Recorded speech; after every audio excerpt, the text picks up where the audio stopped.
Some say you can pick your friends, but not your enemies. And when it comes to money, be very careful indeed. Your best friends can become your worst nightmare. Stop the Threat starts now.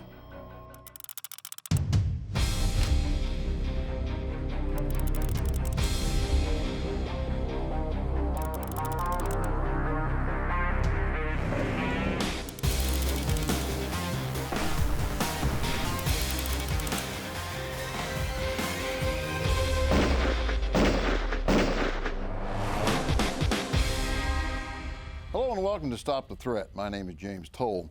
On this week's episode, we take you back to Florida for a reenactment which we have entitled Targeted Invasion. But let me introduce you to this week's guests. Lieutenant Donn Marcou. Lieutenant Dan, as he's known by most, was a police officer for 33 years and now widely known as a police trainer, and the author of 4 police novels and a soon-to-be-released 5th book entitled Law Dogs, Great Cops in History. LT is also a returning contributor to the show. Donn Gallahue. Don retired as a lieutenant after serving 25 years with the Florida Sheriff's Department in the Tampa Bay area. Don is now a full-time firearms instructor in New Mexico. Alan Watson. Alan was a supervisor for the Georgia Bureau of Investigation and currently is an investigator for the Sheriff's Department. Welcome all. Before we get started, I just want to know a little bit more because I've really enjoyed your books, man. I really have. And I hope that you folks out there have gotten some of those books. But the new one is kind of a departure because you're talking about, go. It's about the best cops you've never heard of. It's 31 stories, standalone stories about great cops. And it starts in 1824, goes up to 2013. And sure, you're going to have Hickok in there, you're going to have Earp.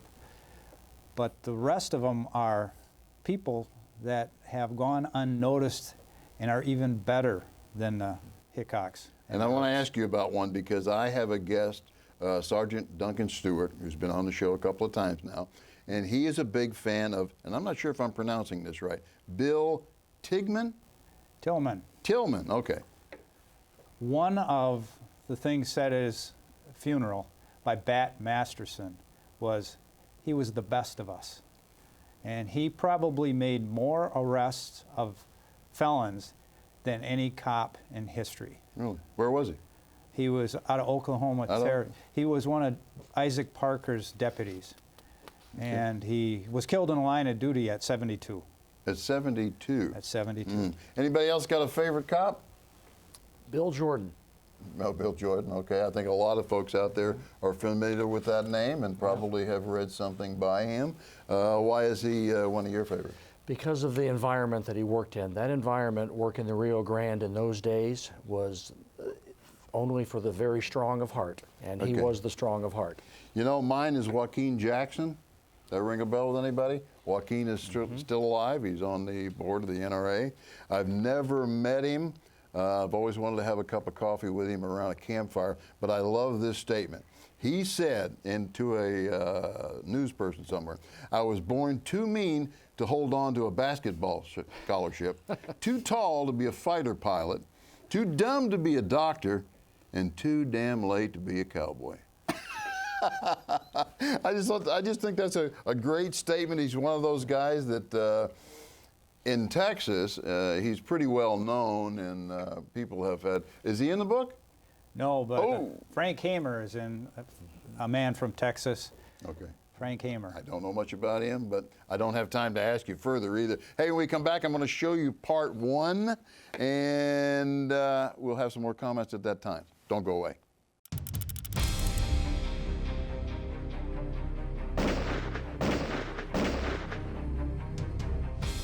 Welcome back, folks. We've just been talking to LT about the book Law Dogs and Great Cops in History.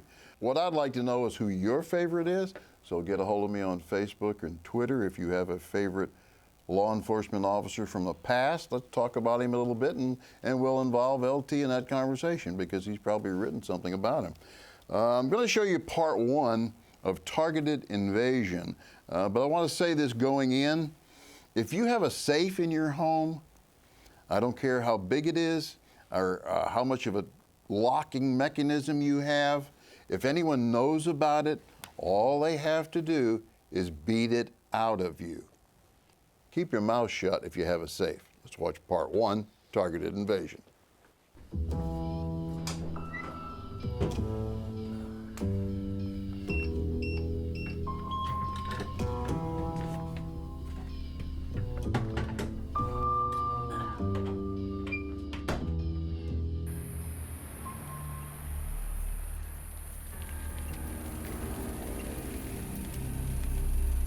Are you guys still up for this? Yeah, you should have seen how much money he has in there. Now, how do you know what's in the safe again? Because I saw it.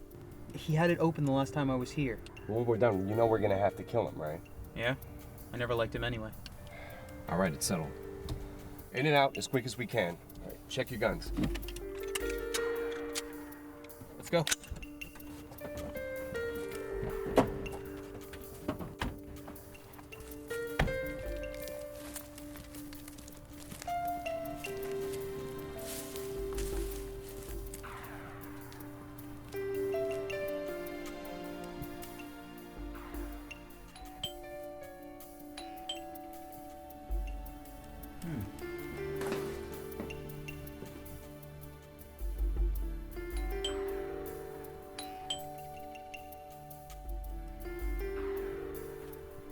Second, guys.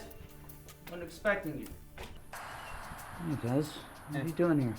Hey, man. We were just on the side of town. We thought you might drop by. I was just about to go to bed. Maybe next time, okay? Hey, just one drink, man. Not tonight, guys. I'll see you later, okay? Hey, what the hell? Don't try anything stupid. Safe's in here. Okay, I'm going to kind of start out with this. What's the difference between a criminal and a robber? A criminal is going to decide to kill someone, and a robber is going to rob someone. I mean, they didn't even have a mask. Their intention is going to eventually be to shoot somebody. I mean, otherwise, they'd at least disguise themselves, eh? Pretty obvious. Leave no witness. Right. Alan? Absolutely. They went there with full intention of what they were going to do. The guy in the house, he knows these people. He recognizes them when they come to his door, and it was on from that point on. Right. And this is, LT, this is like someone comes to the door you recognize, and they've got some beers in their hand, and so you're going to look out your peephole, you're going to look at your security camera, you're going to look through the glass, you're going to say, I recognize that guy. You're probably going to open the door. This scenario is being played out big cities and even small towns and rural areas all over the country. It started out with drug dealers, but they made so much money in home invasions that it's spreading out to innocent people also. It's a real common scenario. Okay. You see anything there, Don? No, I think I want to echo what he says. It's becoming more and more common, and it shouldn't be, because it's been out there in the public domain long enough that people ought to be smarter than this now. And I don't want to criticize this man because he was targeted, but don't open the door till you know exactly who's out there and what their intentions are.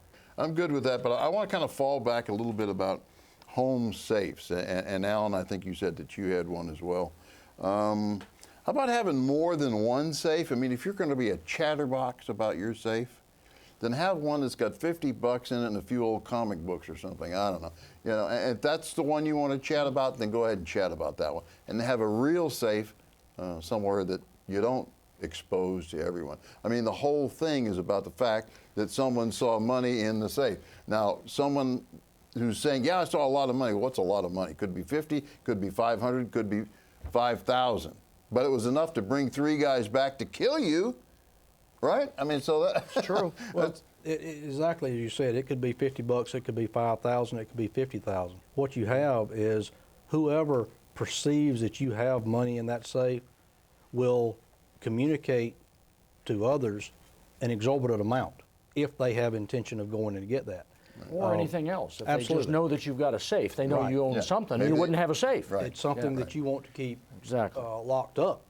But what goes on in your home as far as your possessions and things like that, and your valuables, that needs to be kept private. Yeah, who needs to know that? No, Nobody. No one needs to know that. If you're going to be a chatterbox about one and you want you know, and you're going in and out of it a lot, and maybe you're doing it because there's someone there in there, or I don't know, maybe there's a good reason. Well, large safes are often very visible. You're right, you're absolutely correct. People seem to want to put their gun safe out where everybody knows where it is. I don't really get that, but that seems to be something. It may be the only place they have to put it. Maybe it's the only place they have to put it, right? Yeah. LT, you said that you're the safe, right? I'm the safe. Yeah. But, and everyone really is, because there's nothing safe in a safe. There's nothing as long safe in as a you safe? are there and they can carry that away, they'll get what's in there.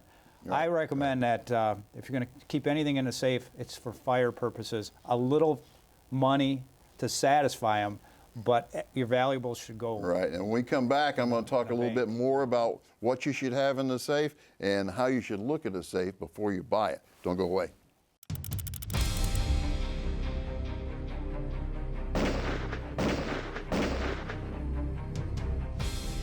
Welcome back. You know, we've just been discussing a safe, your safe, our safes. How many safes do we need? Before I show you part two, though, I'm going to make this one point. Having had a safe, a large gun safe, I want to recommend to you not to buy a safe that has a plastic dial. Because guess what? It works smoothly. It's a wonderful little thing. It's the first thing that burns off in a fire. Yes. And once that burns off, now you're talking about a welder coming in, cutting hinges off, and it's a boat anchor. It's no good to you anymore. At least get a steel dial. And most safe companies that I've had anything to do with have told me, if you don't like the plastic dial, we'll put a steel dial on there. So look into that when you're looking at safes. But I want to show you part two, and we'll come back to this in just a minute. Targeted invasion. What the hell? Don't try anything stupid, man, okay? Go. Safe in here. What's this about? What's going on? What's the code? Look, guys. Just walk away. Just leave. We both know if you kill me, there's no way you get into that safe. Just walk away and I won't call. What's the code? Any luck? We got the code. We isn't talking. Bring him in here. Come on. Try anything stupid, man. Get there. Now open it. Oh, just walk away, guys. Screw you. He's not talking. Well, maybe we should just shoot him and grab the whole safe?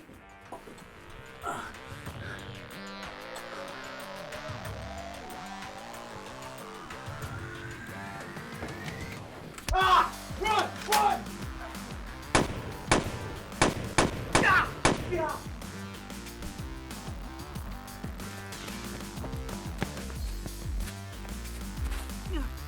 Guys, help me up.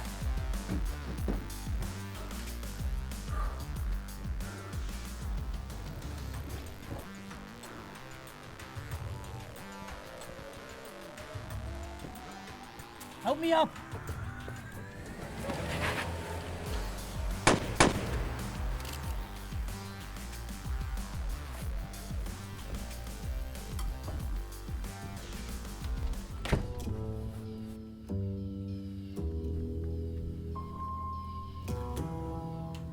Three men just attacked me in my home.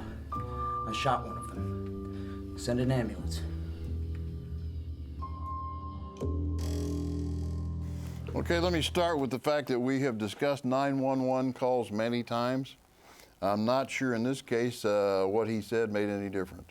I mean, he just said that someone invaded his home, they've breached his castle, and he's responded by shooting them.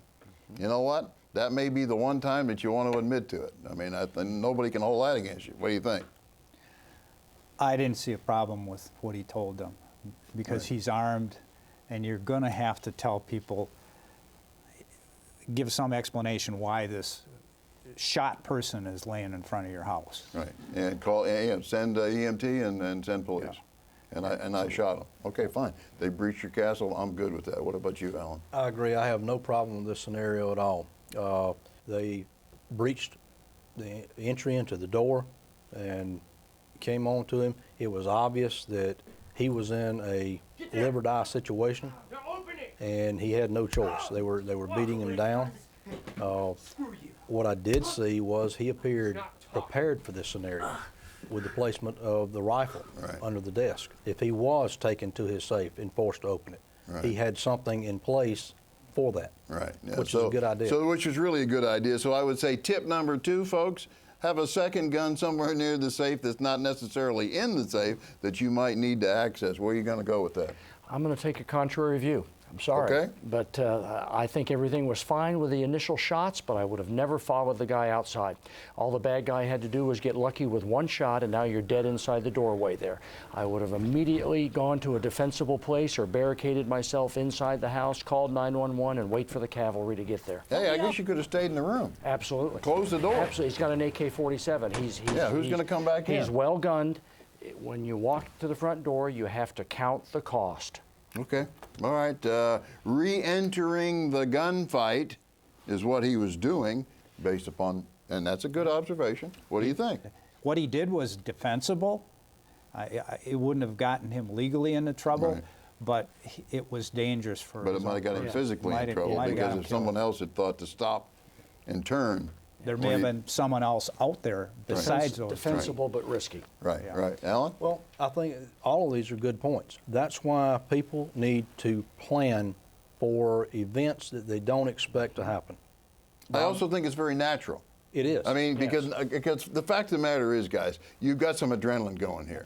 I mean, you just nearly died, frankly. Because I think at some point he had to know that I'm not getting out of this alive. Right. So he had to fight back. Fortunately, he was smart enough to have a second weapon placed in a location that he was able to retrieve. He just got lucky. I mean, if he'd gone the other way, he might not have been able to get to it, and he'd be dead. In this particular case, it worked out well for him. I like the idea of having a plan. If you're going to have a safe, you're going to tell everybody you have a safe, or people know that you have. If one person knows, 5 people know. These were friends of his. I mean, these weren't complete strangers. No, they weren't. Brings up another point, better friend selection. Yeah, I like that a lot. Very true. Pick your friends and be prepared if you're going to have a safe and you're going to chat about that safe and everybody's going to know about that safe. I'm going with Alan on this. Have a plan. Hey, don't go away. We'll be right back.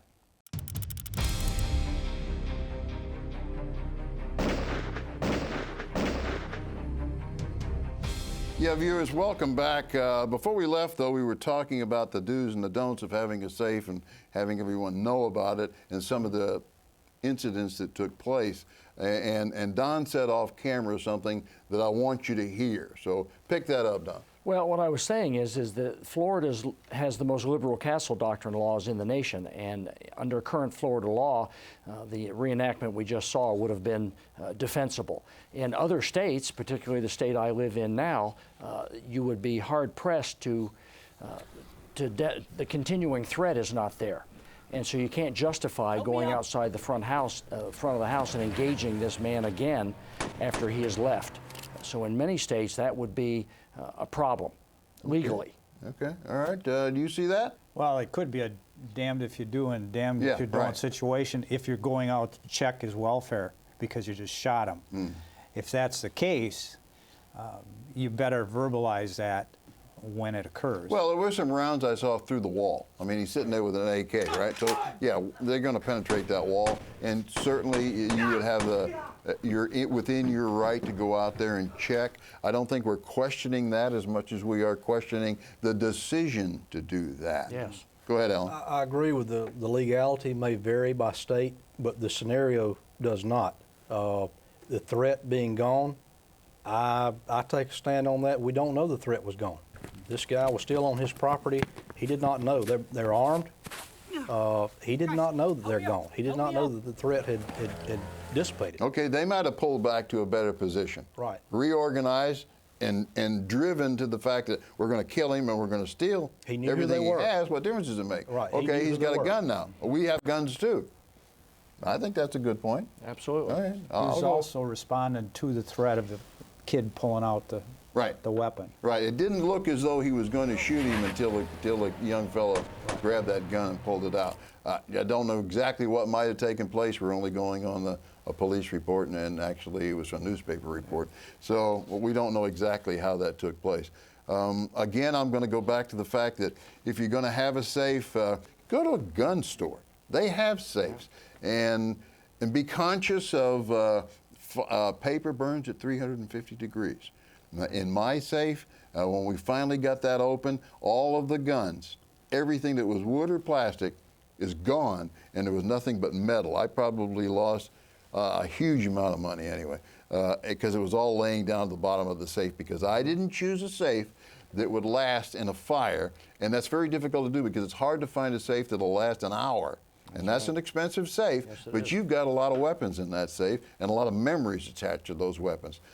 So I would say go and look for the best safe you can find and consider it an investment on your guns. I mean, if you're a guy that has one gun, you may not be as concerned. But I think, you know, Alan and I, for instance, we probably have many because we have many activities that involve guns.